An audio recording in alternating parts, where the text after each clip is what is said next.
Hello and welcome to my room. Thank you all for sticking with me. I know it's been a while since my last video and I decided I'm not going to do no fancy intro, no nothing. These next videos I'm just going to go and get up and you guys enjoy. But I'm glad for the dedicated people that I have here who keep asking me, sending me message, when you get a next video? Are you going to address this? You're going to address this? And yes, I will. Yes, I will. And be totally honest, I'm exhausted. But I appreciate y'all and thanks for sticking with me. And a couple of things today. The big news in the Beatles world is that Anthology 4, due to popular demand, is going to be released as a separate disc.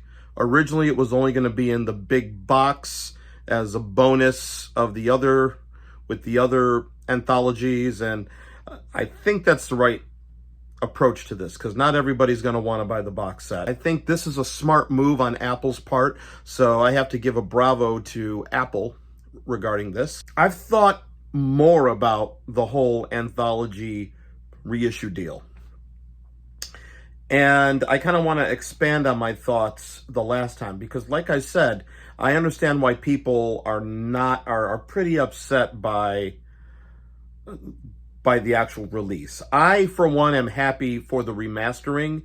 And like I said, I really hope they correct some very stupid issues from the very first time. And Anthology 1, for example, they added Paul McCartney talking about the recording of My Bonnie over the intro to My Bonnie.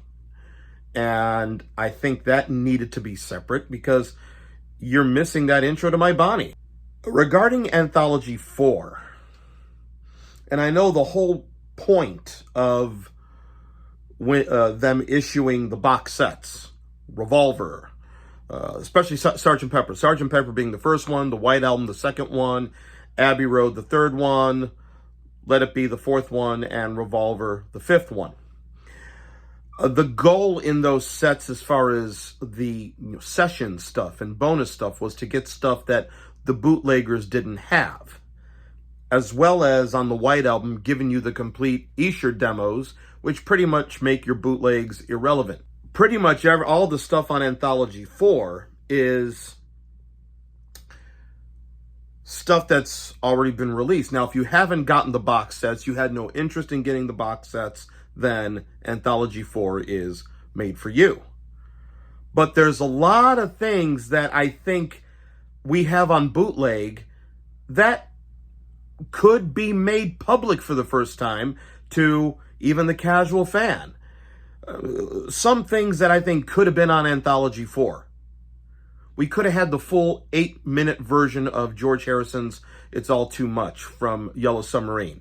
Probably his best psychedelic song, and actually probably, in my opinion, the best psychedelic song, especially with that guitar feedback and everything happening with the guitar. The 8-minute version of it, which I have on a bootleg, which was the way it was originally, but what they do on the release version is they fade it out early at 6.5 minutes. The 8-minute version, I think, is very worthy with the 2 extra verses.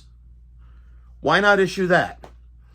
Why not issue the complete version of Flying, or the 2 versions of Flying from Magical Mystery Tour, as it was originally called Aerial Tour Instrumental?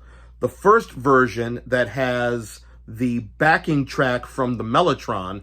It's a Mellotron, folks, not a recording. It's the backing track from the Mellotron of the Dixieland Jazz Group. The 9-minute version of Aerial Tour Instrumental with all of the Mellotron noodling and stuff. It's kind of very ambient, you know? Why not issue that? Why not issue... I mean, so those are 2 big things right there that I think they could have done. The complete 12-bar original. The complete version of 12-bar original. No, I don't need the full half-hour version of Helter Skelter. I've said that.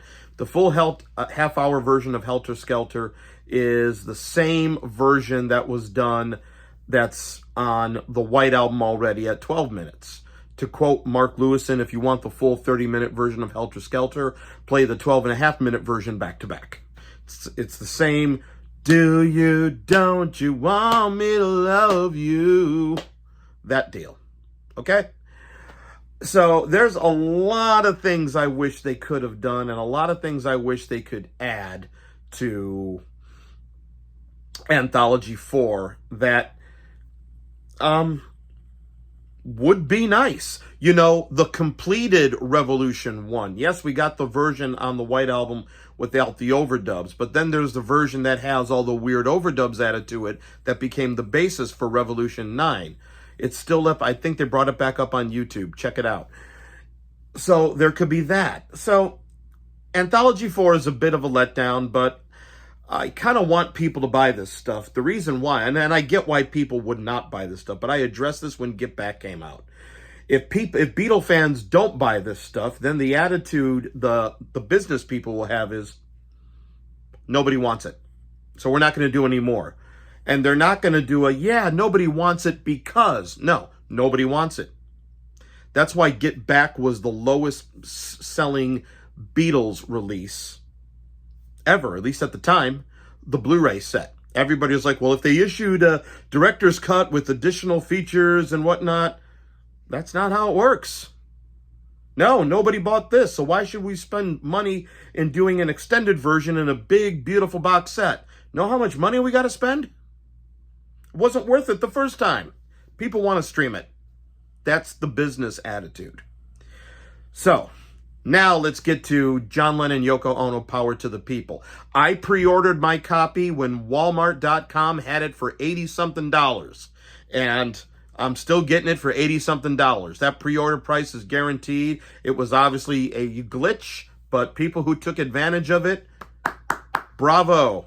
I certainly did, because other than that, I had no interest of getting it. And there's a lot of good things in the set, both one-to-one benefit concerts, but this has been addressed elsewhere. People like Mean Mr. Mayo addressed it, and I 100% agree on this. There's a disc that's going to be a reimagined version of the Sometime in New York City album.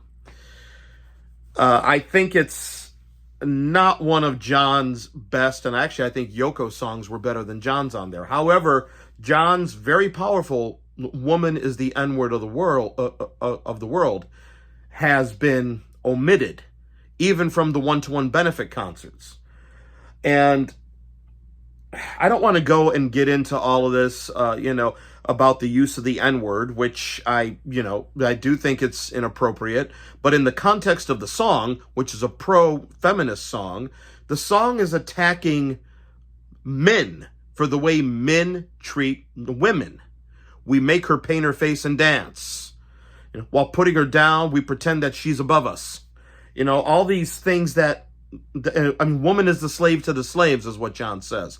So I always felt that it was one of the better songs on the album, and it is a powerful song. That came out before Helen Reddy doing I Am Woman. So in the context of the song, it wasn't used as a racial term. It was used as a term more of, and it was a term that Yoko coined in an interview she gave for a feminist magazine in, I think, 1968. And why are you omitting that? Even if it is because of the N-word, you could censor the N-word. I think if people really knew and listened to the lyrics to the song, they would get the context and what it was used in the way it was used. So that's pretty uncool there, in my opinion. That's a crock of doggy doo-doo, in my opinion. The other stuff, it will be great, to hear. But if it wasn't for the Walmart issue, I wouldn't be buying it. Paul McCartney just announced a Wings hits set. And I'm glad the Wings era is being focused on, based on the documentary that's coming out about Paul and Wings. Again, from what I heard, it's another deal having, it's another thing for the casual fan. And I guess I'm a bit tired of that. Now, I get not everything could be what Peter Jackson did with Get Back, but I'm tired of, just something to make the fans happy, or the casual fan happy so they know what happened with Paul McCartney and Wings. It's a Wings set, which is great, but it's only the Paul McCartney songs in Wings. I mean, let's get a sense here that Wings was a band. And in fact, on the London Town album, my two favorite songs on the London Town album were written by Denny Laine, and have Denny Laine, rest in peace, singing lead on them. Children, Children, God, I love that song. And Deliver Your Children. Deliver Your Children, a very dark, folky number, which I totally love the lyrics in that song. And I was really kind of hoping for Paul McCartney archive collection sets finally of Back to the Egg and London Town, two of my favorite Wings albums. So I'm a bit disappointed that some of the Wings band member songs are not on that compilation. And I know I'm becoming somebody like, why isn't this on there? Why isn't that on there? But the thing is, it would be kind of nice for some of the casual fans to hear a well-rounded picture of what the Wings band was. I mean, Wings was everything. When you think about it, John and George, and even Ringo, John is supposed to be the rocker, but John didn't really do any hard rock in his solo career. Now here's Paul, especially on the 76 tour, Wings Over America, doing some pretty heavy hard rock. With Soily, the Jimmy McCulloch tunes, you listen to Wings Over America and listen to Rock Show. That band is a killer hard rock band. That's my issue with the Wings set coming out. And I'm not really thrilled with the Wings documentary. I saw the Paul McCartney, Rick Rubin deal, and I'm tired of hearing the same old stories. Give me something new, as the US album once said. So, thank you. Going on pretty long here, and I really appreciate you guys sticking with me, and I got some more things coming soon here. Drop me a line in the comments and spread the word, and peace and love, and I'll talk to you soon.